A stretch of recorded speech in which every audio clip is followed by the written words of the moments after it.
Наша земля красотой безмерно полна.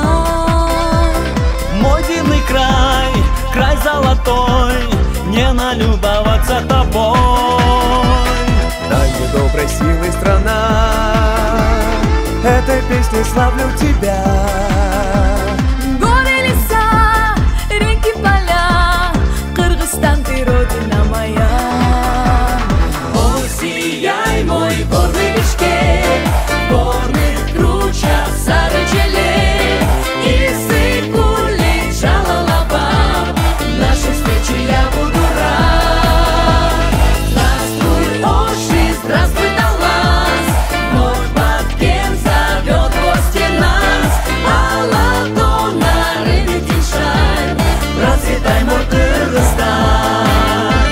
Вместе, друзья, дружно споем песню о нашей земле. Родина, вечно живи, Кыргызстан!